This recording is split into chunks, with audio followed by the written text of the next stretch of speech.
Les amis, bonjour. J'espère que vous allez bien par ce bon dimanche de Pâques. Chez moi, il va pleuvoir. Donc du coup, j'ai mis du linge à l'intérieur de la maison et du coup, la voisine s'est absentée pour un jour. Elle m'a demandé de s'occuper de son chat. Mais avant de s'occuper du chat, je vais vous filmer son jardin. Écoutez, que dire? Je vous laisse écouter le chant des oiseaux avec moi et admirer son jardin. Je ne dis pas plus. Silence, 3 minutes.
Par contre, là, je suis obligée d'intervenir. Je ne sais pas ce que c'est comme arbre.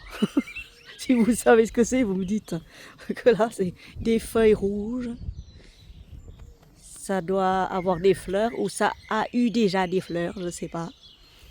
L'arbre est mince au départ et une explosion de branches vers le haut. Celui-là, je crois que c'est un pommier, je ne suis pas très sûre. Ou alors c'est celui-là, le pommier. Voilà. Mais c'est beau. Moi, je ne peux pas m'en empêcher de filmer chez les autres. Parce que c'est beau, quoi. C'est, voilà. En plus, elle s'occupe bien de son potager. C'est trop mignon, c'est trop beau. Et en plus, c'est chez elle que je serai invitée chez elle pour le mariage de sa fille. Voilà.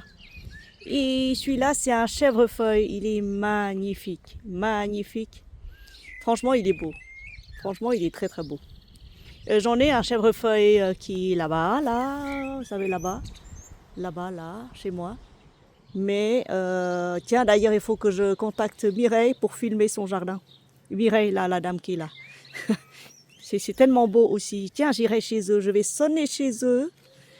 Pas aujourd'hui parce qu'ils ont Pâques, mais un de ces quatre, avant que les fleurs soient terminées, je voudrais aller filmer son jardin. Elle a un immense jardin. Sa maison est adossée à une mini forêt où il y a des cerfs et tout ça de temps à autre. Des renards aussi. D'ailleurs, c'est les mêmes renards qui viennent guetter mon poulailler tous les soirs. Et camélia, magnifique. J'ai un camélia, mais une camélia, je sais plus ce que c'est. Mais c'est beau. C'est petit. Et chez elle, je crois que c'est immense. Oh, c'est immense. Camélia, regardez. Je m'approche. Bonjour, belle dame. Oui. Et celui-là, j'ai toujours rêvé d'en avoir un. Je crois que je vais m'en offrir un. Je crois que je vais, le mois prochain, je vais vider ce que j'ai sur mon compte bancaire. Est-ce que j'en ai autant d'argent dans mon compte? Non. Mais je vais voir. Et je vais m'offrir un grand magnolia, un très grand, immense magnolia. 2 magnolias, je vais en offrir. Un blanc et un rose. Comme ça. Oh là là, qu'est-ce que c'est beau. Elle m'a offert un magnifique bouquet de lilas.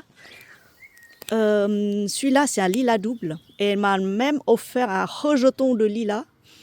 Qu'est-ce qui est beau celui-là. Oh là là. Laissez-moi sentir ce truc. Oh là là. Elle m'a offert un magnifique bouquet. Elle était venue avant-hier, je crois qu'elle m'a dit aujourd'hui, elle doit partir et elle va revenir ce soir. Je pense qu'elle va revenir ce soir, mais elle n'aura pas le temps de s'occuper de son chat. Donc je m'occupe de son chat. Et que fais-tu là, toute petite, toute seule, alone? Why are you alone? Voilà, donc voilà. Double floraison, double fleur. Double fleur, floraison double, voilà. Cherchez le mot. Elle m'a offert celui-là. Et je lui ai dit, je voudrais un rejeton de ce bouli-là. Pourrais-tu m'en offrir un? Elle a dit qu'elle va voir. Cerisier. Celui-là, c'est un cerisier, mes amis. Un beau cerisier. Le mien a été attaqué par les fourmis. Donc voilà sur ce magnifique jardin de la voisine. Là, c'est un autre lilas, mais chez les autres. Et pareil, regardez-moi ce cerisier. Il doit avoir 100 ans, ce truc-là. Ah, il n'arrive même pas à capter le tout. Vous voyez? Là. Tellement il est beau. Oh là là. Et pareil, c'est des voisins qui sont juste venus il y a quelques mois. Donc je les ai croisés. Et dès les premiers instants de bonjour, ils m'ont dit, si vous avez besoin d'aide, n'hésitez pas, venez nous voir. On va se faire un barbecue, un de ces 4. Voilà, donc du coup, mes voisins, c'est des super gentils. Comme Xavier, par exemple, Xavier est venu nettoyer la cage des poules, nourrir les poules, monter le bois, alimenter la cheminée, alimenter les granulés pour 2 mois et demi. C'est lui qui a tout fait. Et pareil, Maurice et sa femme Michel. Oh, il m'a emmené chez Kiné, il me ramenait, il fait les courses pour moi. Il m'a emmené faire les courses le week-end, s'occuper des poules. Mais pareil, ils sont tellement adorables, tellement gentils. Je crois que je suis entourée d'anges. Entourée des anges. Voilà, je trouve pas de mots. Bah écoutez, moi, un de ces 4, je vais faire un repas et je vais les inviter. De temps en temps, on s'invite comme ça, les uns aux autres, chez les uns les autres. Mais là, je vais faire un magnifique repas dans un resto. Parce que je cuisine plus, c'est fini, je suis fatiguée. Donc je vais les emmener dans un magnifique resto. Je vais les inviter, leur payer leur repas pour leur dire, voilà, je vous remercie infiniment de m'avoir choyé, chouchouté, aidé pendant ma convalescence, pendant que j'avais le bras complètement paralysé, l'épaule complètement en vrac, quoi, après mon opération. Aujourd'hui, je vais mieux, je vais beaucoup mieux, mais je ne peux pas conduire loin. J'aimerais aller à Paris, prendre la voiture, mais je ne peux pas. Demain, peut-être que j'irai, peut-être que j'irai pas, je ne sais pas. Est-ce que c'est ouvert, est-ce que c'est fermé, j'en sais rien, je vais voir. Là, j'ai le rhume des foins, j'ai mal à la tête, mal à la gorge. Ah là là. Bon, voilà, sur ce, les images de ce jardin édénique. Et bah, je vous souhaite un bon dimanche de Pâques. Bisous, bisous.